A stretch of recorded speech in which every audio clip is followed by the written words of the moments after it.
Commissioner DiNicola to get us started. Okay, fantastic. Good afternoon, everybody. Let me call this meeting to order at looks like 2:05 on September 10th. And I believe our first order of business is any public comments. Any member of the public want to offer a comment? Okay, hearing none, we will go to our second item, which is the consent agenda. There are two items on the consent agenda, and also we'll point out that there was some additional material provided by the Green Bank on staff-approved transactions. But on the consent agenda, first topic is approval of the last meeting minutes from the May 21st meeting. Do I have a motion? So moved, Matt. A second? Second, Lonnie. Any comments or edits? Okay, hearing none, all in favor? Aye. Aye. Any opposed? Any abstentions? Okay, and then the second item on the consent agenda is approval of the extension of prior approved transactions in Bethel and in North Haven. So can I have a motion?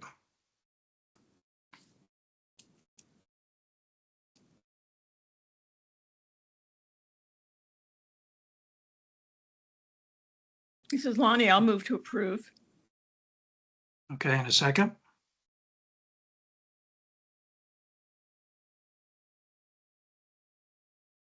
Do we have a second? Matt, I'll second. Okay, thanks, Matt. All right, any comments or questions? Joe, I just on that, I apologize, I didn't see the memo. How long are those CPACE approvals getting extended?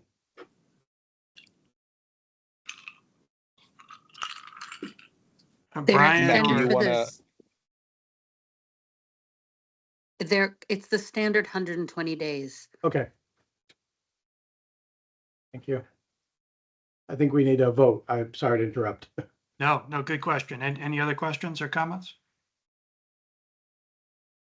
All right, let's go to a vote. All in favor? Aye. Aye. Any opposed? Any abstentions? Okay, looks like that was approved as well. And it looks like the next order of business is the Greenhouse Gas Reduction Fund. Some updates and recommendations there. Is this Stephanie or Jason? Are you taking this one? Yes, thank you. I can start off as Stephanie Cohen, Assistant Director of Strategic Initiatives. And staff today are seeking approval from the Deployment Committee to enter into a contract to receive and administer a $250,000 grant from a nonprofit organization, ICLEI, Local Governments for Sustainability. This is under the Municipal Investment Fund, and we wanted to just take a minute and kind of explain the context around the Municipal Investment Fund. It's under kind of the umbrella of the Greenhouse Gas Reduction Fund, as the Coalition for Green Capital, who's one of the National Clean Investment Fund awardees, really kind of established this Municipal Investment Fund alongside ICLEI.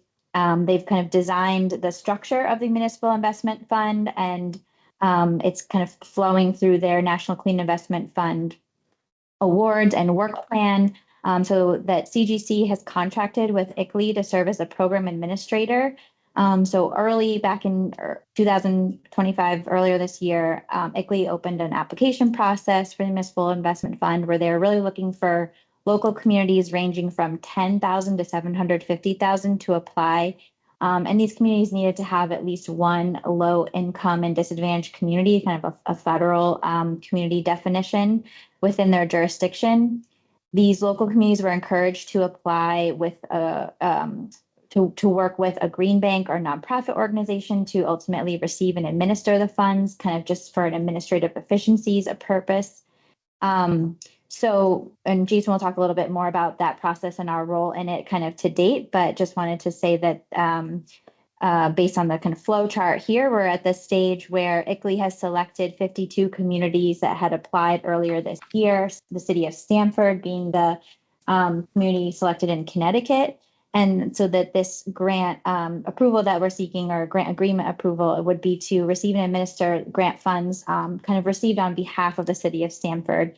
And so what is the Municipal Investment Fund looking to do? ICLEI and CGC have come up with a set of deliverables that they're looking for within this grant implementation period. And that is essentially the development of a public-private partnership plan. Again, all this work will be focused on Stamford as a jurisdiction itself, as well as looking at kind of identifying additional potential project opportunities via project pipeline within Stamford.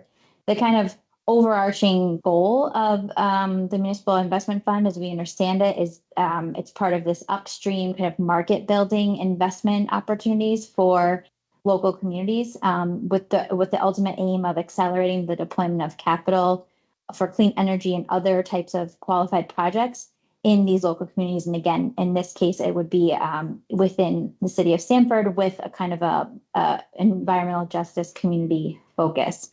I'll turn it over to Jason just to kind of cover some more of the Green Bank activities related to this so far. Next slide, please, Eric.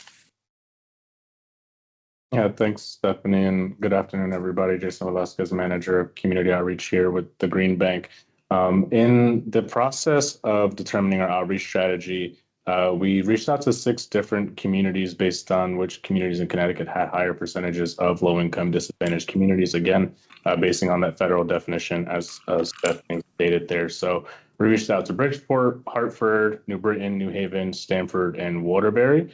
Bridgeport, we received no response from municipal leadership there. Hartford was interested, but had no capacity. New Britain also did not respond. New Haven and Stamford responded, and as we'll talk about in a second, ended up submitting their applications in March of 2025. And Waterbury was particularly interested, but didn't have capacity based on the timing, the timeline that we were working on, granted by ICLEI there. So New Haven and Stamford ended up applying to the Municipal Investment Fund RFP, and we worked with their municipal leadership, both their sustainability directors and some of their economic development municipality leadership there, to put together their project narrative and really bring them up to speed, as we were also coming up to speed on all of what ICLEI was looking forward to there. So the narrative on each city, and for Stamford specifically, as they were awarded in July of 2025, was to think about how the city would benefit from a public-private partnership, how markets and partnerships are set up to support success of the development of the public-private partnership plan and project pipeline, and also think about how the public-private partnership plan could be leveraged to develop that pipeline specifically within some of those low-income disadvantaged communities and environmental justice communities as well. So with ICLEI selecting Stamford in January, a lot of what we've been doing has been putting all of the steps in place for us to issue and request the resolution for approval of the $250,000 grant that we would be bringing in, which can bring us to the next slide. And so, yeah, so here's the staff proposed resolution where the Green Bank would enter into a sub-agreement to receive, on behalf of the city of Stamford, a $250,000 market building reimbursement-based grant from ICLEI, Local Governments for Sustainability. And I forgot to mention, but on the last slide, it had the grant timeline is 6 months, so ranging from October 1st through March 2026. That's it from me. I'm happy to take any questions if there are any. I have a question. So, and this is maybe more big picture context. I apologize for not being as familiar with this. So we're going to, once this money is dispersed, is it being dispersed to the Green Bank and then we're administering the grant to Stamford? And if so, what are our obligations? And, like, is that something we have any, administrative costs or exposure for doing? Or is the money going directly to some to Stamford and some to us? Yeah, great questions. I can take a first crack and happy to have anyone else join it, jump in. So because it's a reimbursement-based grant, we will have to submit kind of invoices for staff time, contractor, consultant costs to ICLEI. But yes, Green Bank will be administering all of that portion. Eric, if you flip back to the last slide briefly, a large portion of the kind of development, the hands-on development work of it in partnership with the Green Bank in Stanford will be done by a consultant. So we're running an RFP process right now to select that consultant. Right now, there's some limited funds in our budget, our proposed budget with ICLEI to kind of support some workforce kind of training opportunities for the city of Stanford municipal staff, and they're comfortable with this arrangement and are quite frankly kind of grateful that we're taking on a lot of the kind of back end grant administration pieces of all of this. So I would say the large portion of the dollars are going to eventually flow. There's some in there for kind of, to support some of Jason and ours time and my time, but the majority of it will go towards a consultant that we're kind of selecting in concert with Stanford through this grant. So it's, again, reimbursement based. We're not getting the $250,000 upfront from ICLEI. Trying to see what other questions you have in terms of the deliverables and what we're being held to. Yeah, because we would be signing the grant agreement. There's an aspect of the plan that I mentioned at the upfront outset. That's a key deliverable in terms of getting reimbursement for funds. So there's definitely a responsibility there, I would say, on the Green Bank, but that we're also working with Stanford, who's very excited to kind of get started. We actually just had a conversation with the municipal folks at the Sustainability Office and Economic Community Development Office under the mayor's office there this afternoon. Any other pieces of that question that I didn't get to? No, I think you got it all. Maybe just a quick follow-up, and I just have to ask, I mean, are there risks associated with any, I assume these are federal funds, any clawback of them, or will we build that into whatever our agreement is with Stanford? Because we're getting reimbursed after we spend the funds, it sounds like. Yes, another great question. I can take a first stab and happy to have anyone else jump in. We put so far in the RFP out that essentially we're not required to kind of select a contractor through this program based on, availability of funds. I would imagine that we're going to have some similar language in our eventual kind of PSA with a selected consultant on that piece. And then just touching on the kind of broader availability of funds. As of today, at least, I would say that because ICLEI and CGC are getting this question a lot too, given kind of everything that's happening with the National Clean Investment Fund. What's the status or future of this program, and all the signs that we've given, again, as of today, from the two organizations are that like this is moving forward, and they've been able to identify a way to kind of use program income from other investments that they've made under this National Clean Investment Fund award to keep this program moving forward. All right, thank you.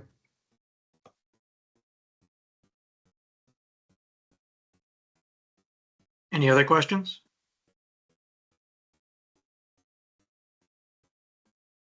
Okay, hearing none. Can I get a motion for the Green Bank to enter into this sub-grant agreement? So moved, Matt. Second?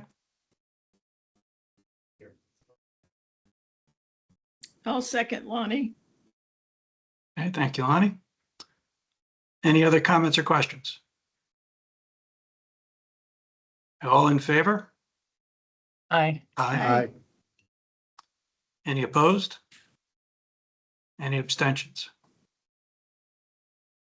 Okay, the motion carries.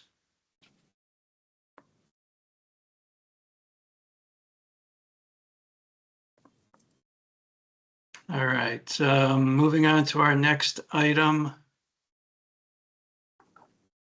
This looks like, I've lost my track. This looks like Barbara Waters is going to lead us through a Smart E loan update and recommendation. Yes, hi. So my name is Barbara Waters. I'm the director of the Smarty Loan Program. Today, I want to present you the opportunity to add a new measure to the Smarty program and upgrade some existing measures that are already in the program for Connecticut homeowners. So the first item in the proposal is to add fortified roofs to the program. The fortified roof, what is it? It's a standard developed by the Institute for Business and Home Safety. That is a voluntary set of construction and re-roofing techniques that are designed to strengthen roofs against severe weather, including high winds, hurricanes, and hail. The IBHS, it's one of their programs, and in other places we'll talk about some research, it demonstrably reduces damage from severe weather events and leading to fewer insurance claim and lower losses. The program elements are listed there. The first piece of the program is free access to this resilient construction standard, which is based on decades of scientific research, things such as a stronger roof system, a sealed roof deck, enhanced attachments that keep the roof deck attached during high winds, securing of the roof edges, and installing wind resistance vents, which are roof vents that can withstand wind forces in areas that are prone to hurricanes. A network of contractors would be trained to provide the right upgrades to protect homes from these weather events.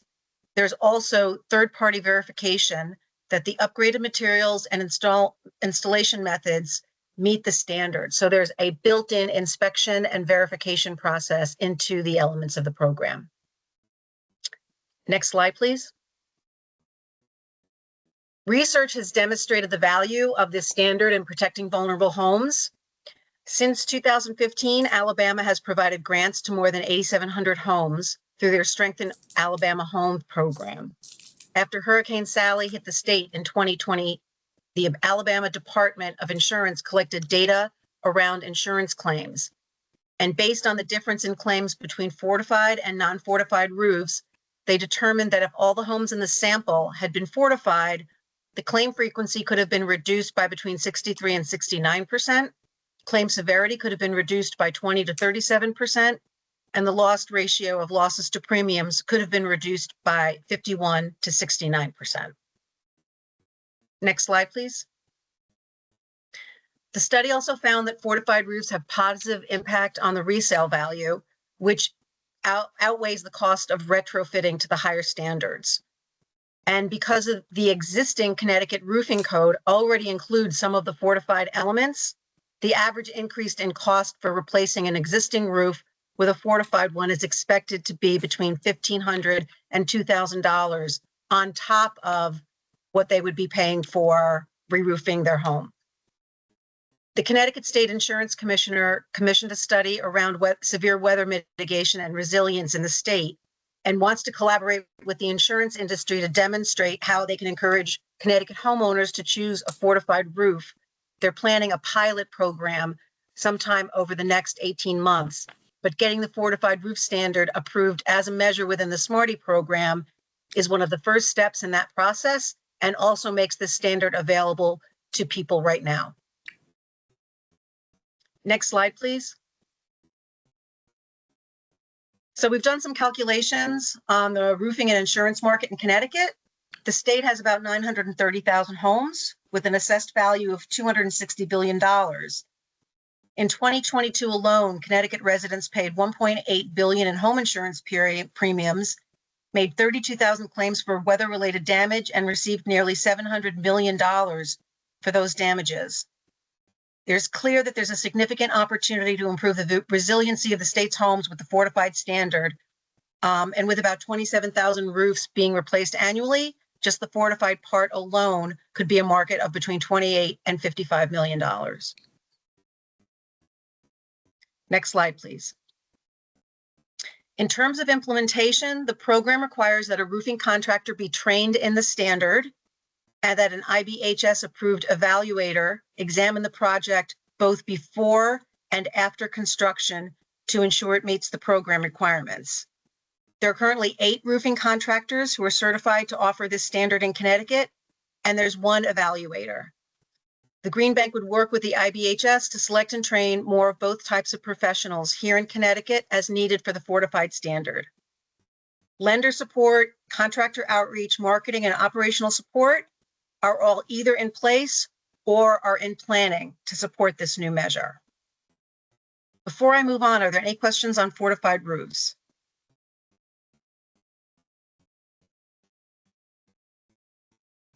Is the only evaluators in Mobile, Alabama? Yes, so that's interesting because I decided, let me talk to him if there's an evaluator that actually has to look at the process. How does that work?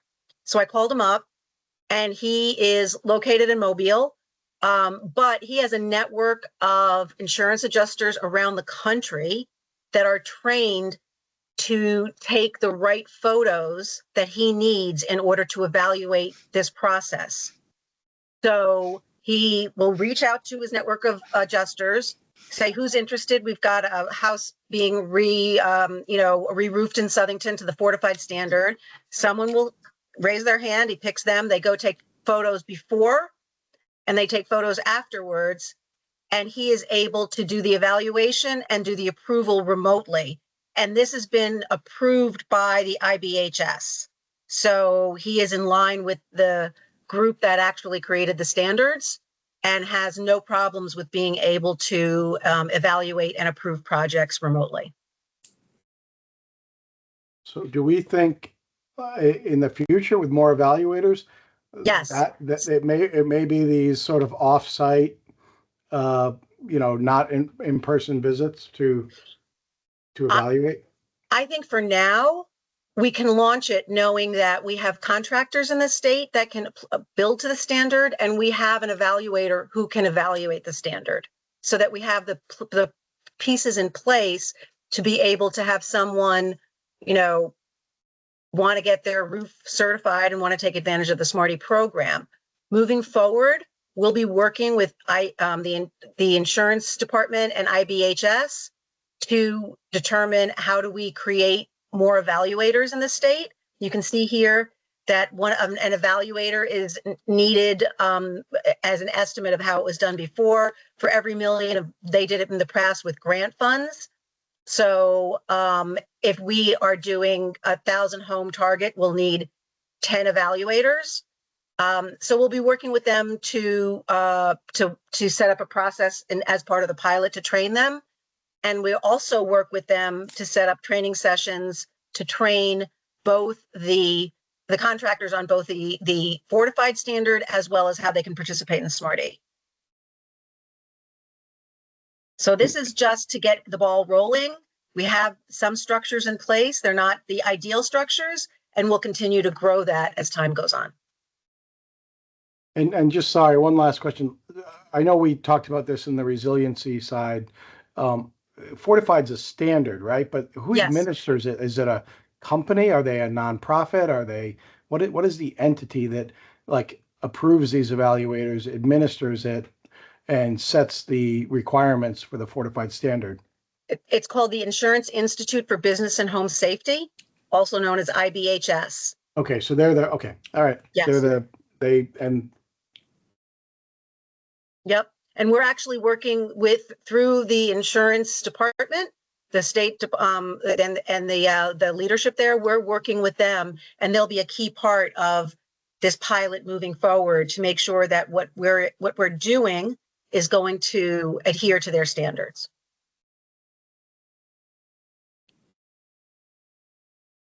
Any other questions on fortified? Okay. Next slide, please. I wanted to use this opportunity being in front of you to talk a little bit as well and ask for the approval to upgrade a couple of measures that are currently only approved. They're currently approved, but only at 25% of an overall project. So we have measures that you can do as standalone measures, and you can get a Smarty loan only for that. And there are other measures that can be included, but can only be up to 25% of the overall loan and have to have other measures in the loan with it. We think these two measures are important enough from a safety and deployment perspective that they should be covered as 100% standalone measures. The first one is for knob and tube wiring, which is an outdated electrical system used from the 1880s to the 1940s that featured single insulated conductors supported by ceramic knobs and protected by ceramic tubes. While it was low cost, they pose significant safety hazards. The insulation can degrade with age. The knob and tube wiring was designed to dissipate heat into the open air, but modern additions like blown-in insulation can trap the heat, which increases the risk of fire. And there is no ground wire, so the system is more vulnerable to electrical faults. In addition, home insurance companies may refuse to insure a home with knob and tube wiring or charge higher premiums due to it. Given the danger that this poses, we would like to upgrade the replacement of knob and tube wiring as a standalone measure eligible to be covered at 100%. We don't believe there's a significant number of homes, but we got a call about one last month. And we feel that it's just because there's not a huge demand for it, we should be able to support people who want to make their home a safer place. That's kind of the purpose of the loan. The next one that I want to upgrade is an electrical panel, or at least allow that to move from a 25% measure to 100% measure. Oftentimes, upgrading a home services and moving to electricity versus fossil fuels as an energy source requires more power than the existing service in the home. Given the state's interest in convincing homeowners to go deeper with in-home electrical measures, it seems logical to support panel upgrades. Those will permit measures such as heat pumps, battery storage, EV charging, and will not be another hurdle that a homeowner would have to go through if they're interested in one of these, if they already have that upgraded service. Any questions on the knob and tube and electric panel upgrades? Barbara, it's Joe. I do have one on the electric panel, and then also a question as to how this relates to the fortified roof. But on the electric panel, is this just standard electric panels, or would you also consider financing, some of the newer smart panels? Would that be part of this program? We could certainly consider it. That's not something that's come up before, but if it's going to allow for that deeper in-home electrification, then yeah, it's something we definitely would look at. And I'll write a note down and we'll look into it. You said you had another question? Yeah, the second question is how with the fortified roofing program, is that going to be in this 25% category or 100% category? In other words, if you're going to run a pilot to finance that roofing, does it have to be part of a project that includes other measures, or would that be a standalone? We'd like to have a fortified. I should have brought that up. We'd like to have the fortified approved at 100%. Thank you. You're welcome. I guess I think these are both great measures. I'm just not sure what our interest is in doing them at 100%. The electric panel, maybe I get, but if they are 100% of the project, that means they're not doing anything else in that project, right? By definition. And I think our goal was to, have people do additional things. So why, I guess I'm just not sure everyone should be interested in getting rid of their knob and tube. That's a given. But as the Green Bank, our mission, why are these, and why do you need our approval to increase these, and how does that relate to our mission if it's 100% of the project to be knob and tube? I would say, well, I'm coming to you because I was told you guys had to approve this. So Okay. That's the reason why I'm coming to you. Good answer.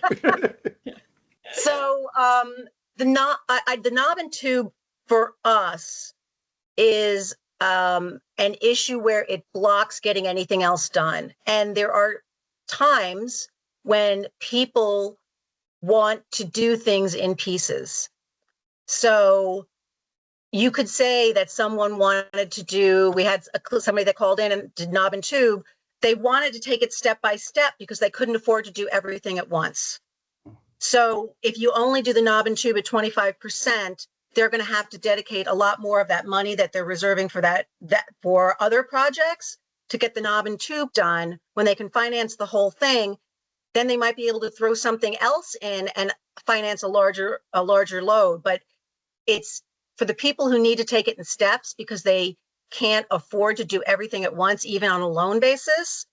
This becomes an obstacle.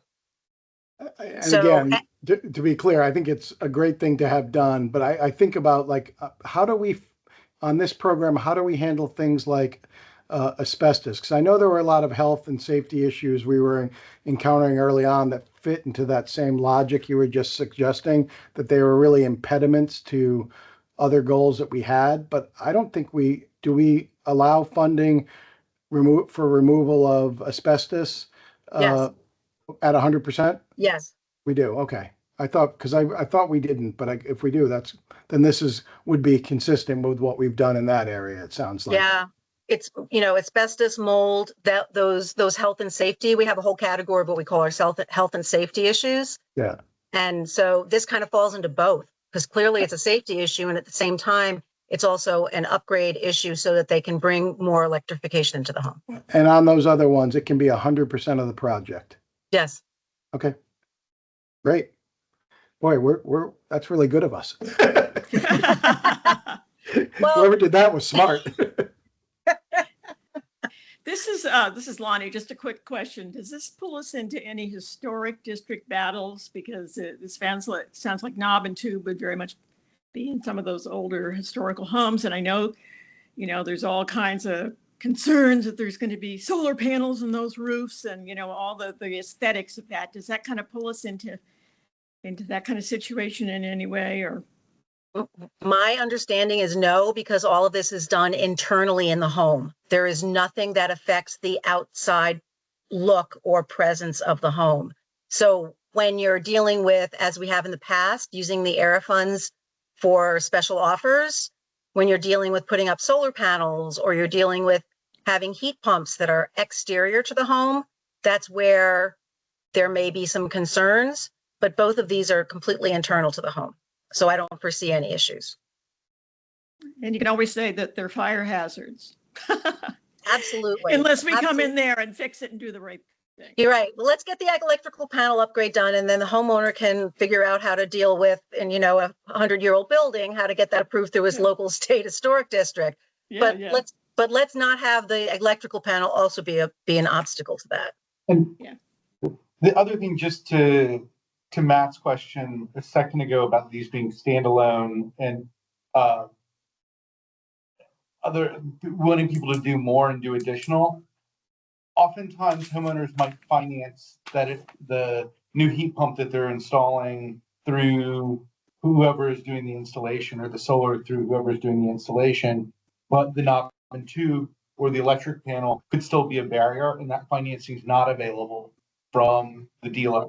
And so we're there kind of as a backstop. So from our perspective, it would be 100% of our loan, but the actual project is much larger. It's just not all being financed by us.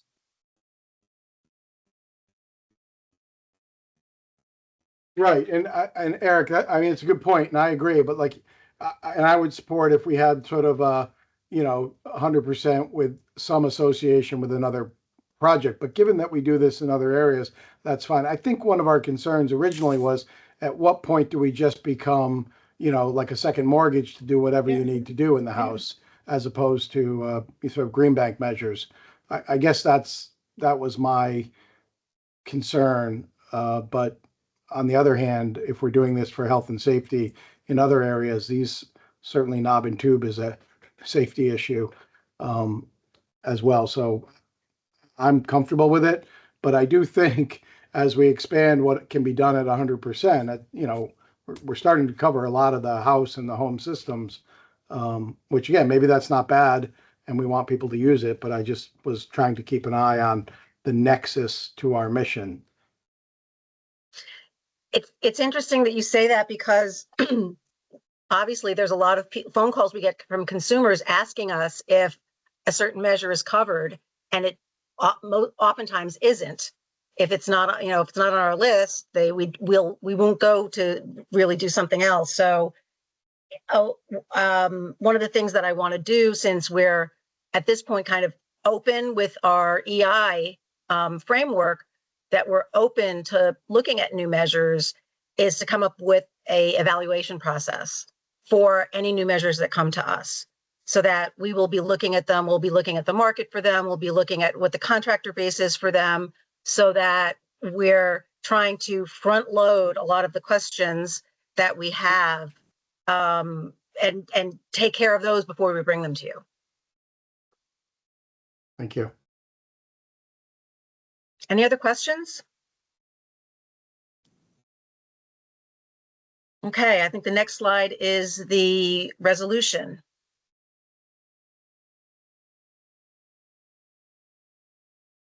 It is the resolution. Yes, it is. Do we have a motion to approve these changes? So moved, Matt. Have a second? I'll second it, Lonnie. Okay, any other comments or questions? I guess this doesn't require approval of the full board, right? We can be the ones approving it. That's what I was told. Okay. All right. All right. No other questions. Thank me. you.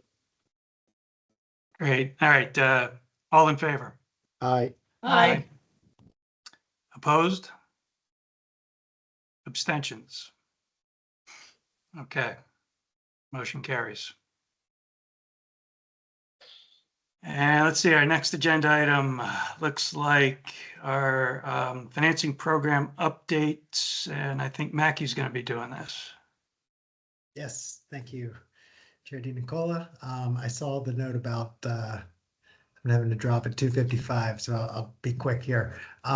So this is asking for an increase in the authority for staff to approve individual projects up to an aggregate total of 1 million. We're asking to increase that to 2 million. The history of staff having this authority actually goes back to 2013, when the CEFIA board granted staff the ability to approve projects, which was actually marrying a clean energy fund, our predecessor organization, have similar authorization. And the aggregate limit of 1 million was put in place in 2014. The 2013 authorization was individual projects up to 300,000. That was increased in 2017 to 500,000, but that aggregate approval authority of 1 million has been in place since 2014. So again, just to be incredibly, state the incredible obvious, that means we can approve any project that is up to 500,000, but the total amount of projects we can approve cannot exceed 1 million. So we could approve 2 $500,000 projects. We've got a robust process in place to manage both tracking and the individual approvals. Essentially, it's exactly the same for every project that you or the board sees. The underwrite's the same. The memo that's prepared is the same. The technical review is the same. It's goes to the same internal process. It's just, instead of presenting it to you, there is a form that is sent around to the approving staff, which includes Bert, myself, Brian, Jane, and we approve the project. We're asking to increase this from 1 million to 2 million, both because historically, I think the case is there to increase it, as well as what we see in the future. Since the staff was given the authority back in 2013, we've cleared the queue 53 times. Well, I guess 54 now, because it's the exercise you just went through at the beginning of this meeting, where there's something on the consent agenda to sort of authorize all the approvals that we've done since the last board or deployment committee meeting.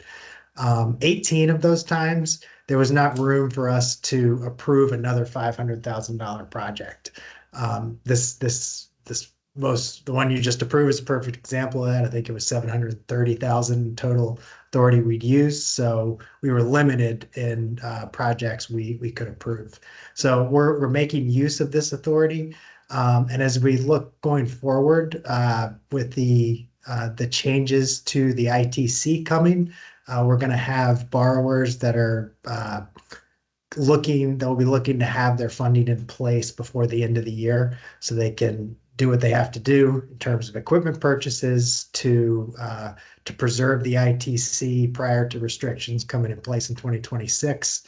We've got dozens of solar projects in the pipeline under 500,000 that will be looking for timely approval. So given that crunch that we expect, and again, because it's been 11 years, or excuse me, it's been 8 years since this limit was put in place. We've never raised it. I think given the track record of performance of projects to prove underneath it, I think there's both a historical and prospective case to be made to increase the authority here. So I'll pause there so that there's enough time for questions and hopefully a vote. Just me, I think this is Eric's screen we're looking at, but Eric, there's a, thank you, just There clear we it, go. thanks. And I'm sorry, I should say, this is a recommendation from the deployment committee to the board.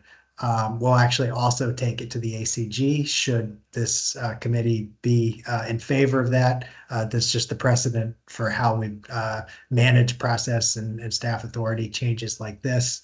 So you'd be recommending approval of this change to the board, and we'd also seek the same recommendation from ACG. Mackie, I do have one question. In those 18 instances where you reached the limit before the next meeting, what was the outcome there? Did you just wait until the next meeting, or did you try to hold a special meeting? How have you resolved those conflicts when they've occurred? Yeah, we just wait until the next meeting.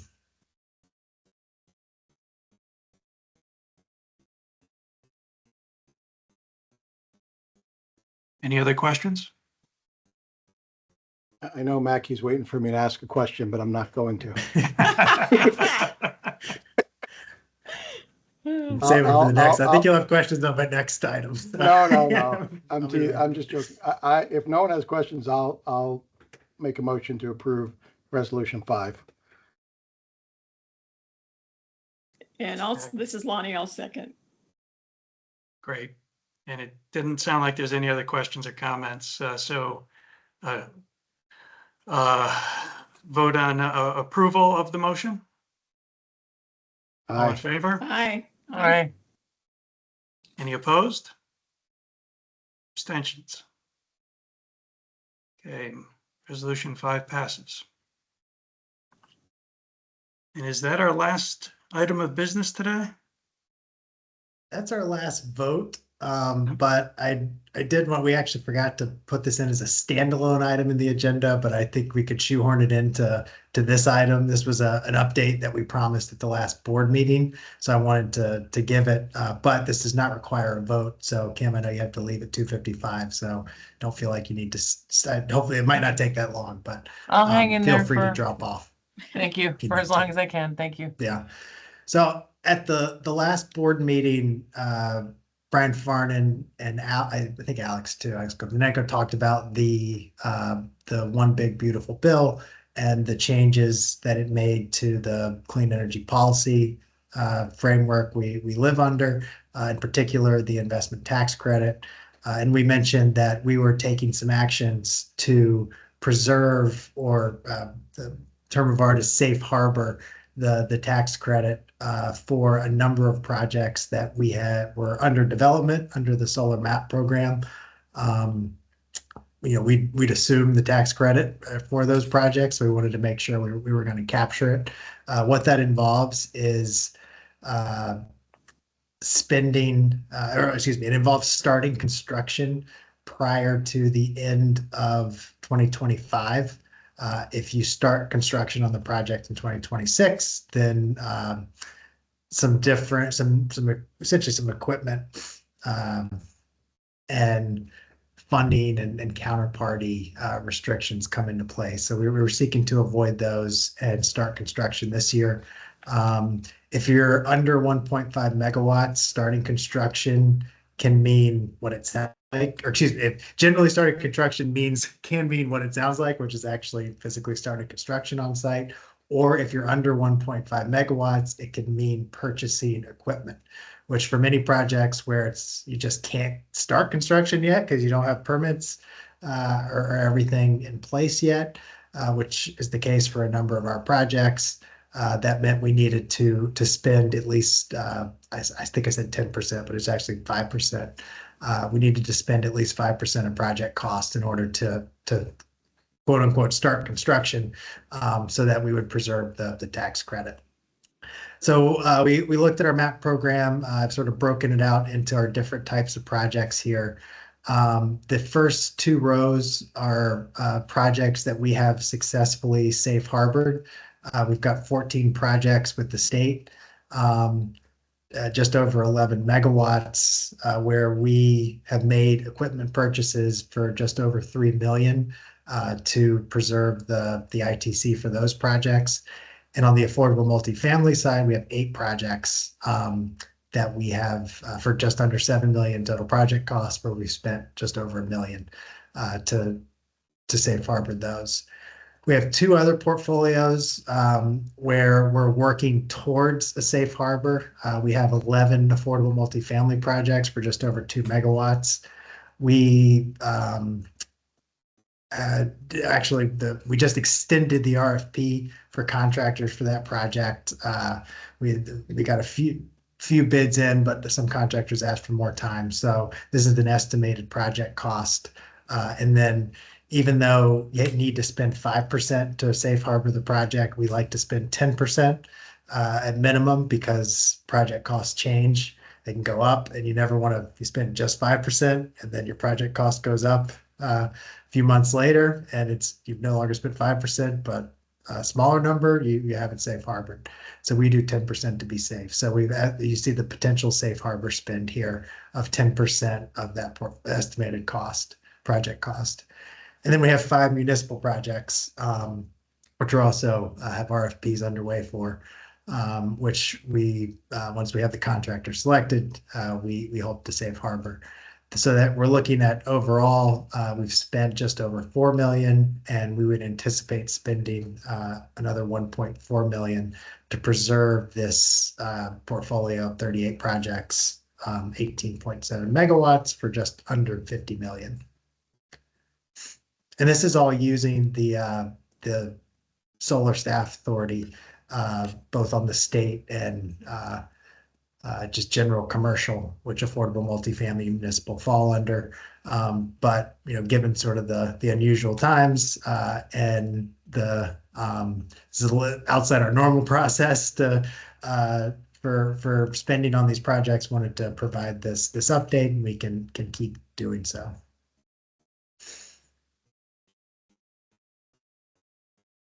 And I guess unless there's any questions, that's it for my update. Mackie, I do have just one quick question here. When you make a safe harbor spend, do we take possession of equipment or anything, or is this just a payment to a contractor who's holding equipment or something else? It gets complicated quickly. It depends on which entity we're developing the project under. Most of these we're doing under our taxable entity, Cephia Solar Services. In that case, we need to pay for the equipment and have a quote unquote reasonable expectation of delivery within 3.5 months. And so it's at that point, we don't have to actually get the equipment before the end of the year. We just have that expectation. We have to pay for it. And then when it is delivered, we do take title to it immediately and pay for, it's unlike typically if we don't have this in place, the contractor would typically hold it in in their warehouse and be responsible for it. We take full title for it. We have to pay for storage. We insure it ourselves. So yeah, once it arrives, we take full title, ownership, and control over it. Gotcha. But I guess the bottom line is if one of these projects didn't go forward, you could, in theory, transfer that equipment or asset over to another project to realize some or all of the value. That's right. We feel fairly comfortable with the risk around this because that's right. We could move the panels to another project. For all these, we don't put this in the procurement agreement because it would nullify the safe harbor spend, but all the contractors we purchase from say they will buy the equipment back from us if we can't use it. And even if they don't, there's a crunch now for panels, and that crunch is going to get even worse. It's going to grow before the end of the year. So we feel pretty confident that if we can't use the panels, that we'll be able to sell them, given the increasing need for panels this time. Great. Any other questions for Mackie?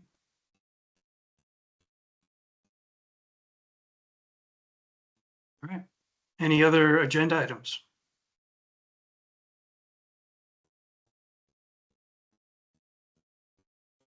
Okay, hearing none, can I have a motion to adjourn?